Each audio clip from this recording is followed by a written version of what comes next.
Embeera ekyali ya kiyongobero ku poliisi y'emutukula ku nsalo ya Uganda ne Tanzania oluvannyuma lw'abasirikale okugwa ku kabenje akatiddewo omusirikale omu.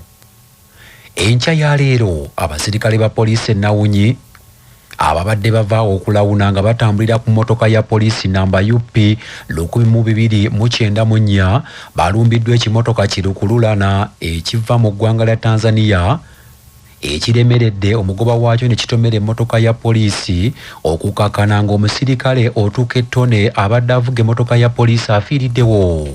DPC w'ekyotera Namala Justice afulumizza amannya g'abasirikale ababadde mu kabenje kano okuli Police Constable Waswa Alex, Police Constable ayimbisibwe Kabode, Kopolo Obonyo Denisi nga bano baddusiddwa mu ddwaliro okufuna obujjanjabi.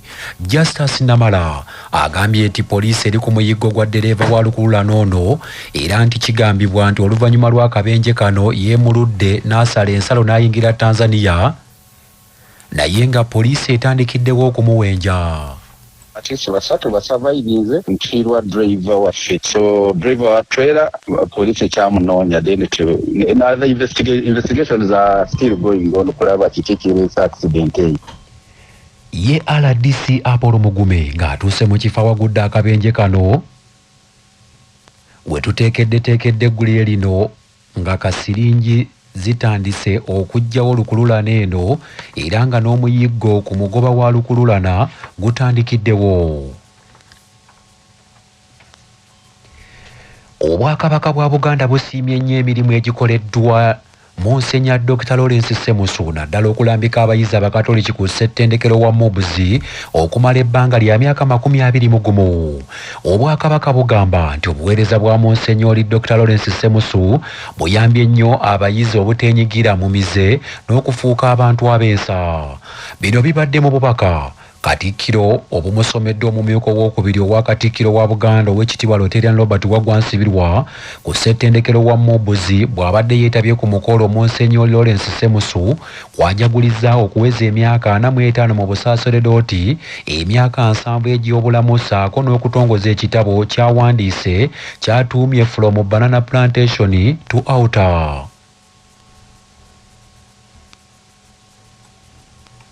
It's a special blessing to live a life of service, characterized by spiritual nourishment for over 45 years. 21 years of Monsignor Semusu's service have been spent here at Moobs as a chaplain. In that time, he has provided a moral and spiritual compass for the Catholic members of the Moobs community. It's difficult to gauge the extent of the impact of this service in this community, but its growth over the years testifies to the bounty harvest in honor of God with the celebrant in service. Kululwe ow'ekitiibwa Robert Wagwansibirwa ayogedde ku mujaguza ng'omuntu omukozi era afubye nnyo okutuusa obuweereza ku bannansi omuli n'okubali ow'emyoyo n'amusaba obutaddiriza. Era nali omugenyi omukolo ogwo era baaliyo nakawuka n'atugambira nti ssente zonna n'obuyambi bwonna bwe bumpa nakize emyaka 4 mu Sasedooti bwakumaliriza Ekereziya yakiko nakawuka aleka kati uno azimba Catholic Community Complex ya St. Charles Lwanga. Omujaguza Monsignor Lawrence Semusu yeebazizza bonna abamuyambyeko okutuukiriza obuvunaanyizibwa Omukama bwe yamutuma n'abasaba okwongera okumuteeka mu ssaala. Neebazizza abakulu abantu wano Profesa Waswa Banywa era abaateesa ne batuwa ettaka lino baaliwa kitaffe Kalidinaali Wamala mu Maachi wa 2004. Nze nangabo wano mu Ngalumo Septemba 2004 era wembadde.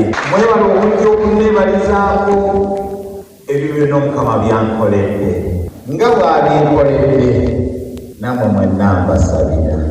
Mukama abakoye ebyamaanyi waliwo abantu nolya ne baga nti lwaki otulimba emyaka bannange emyaka 7 giweze mbebaza nnyo okubeera. Ebyo nga biri bityo omukulembeze wa National Unity Platform Robert Kyagulanyi Ssentamu amanyiddwa nga Bobi Wine yeeweze nga bw'atagenda kukkiriza babyakwerinda kubakozesa nsobi mu nteekateeka gye balimu ey'okunoonya akalulu. Kyagulanyi Ssentamu okwogera bino asinzidde mu kibuga Jjinja gy'akubye olukuŋŋaana lwa bannamawulire mwategeerezza nti ebitongole by'ebyokwerinda bigezaako okubasoomooza n'ekigendererwa eky'okubakozesa ensobi nti wabula tebagenda kukkiriza.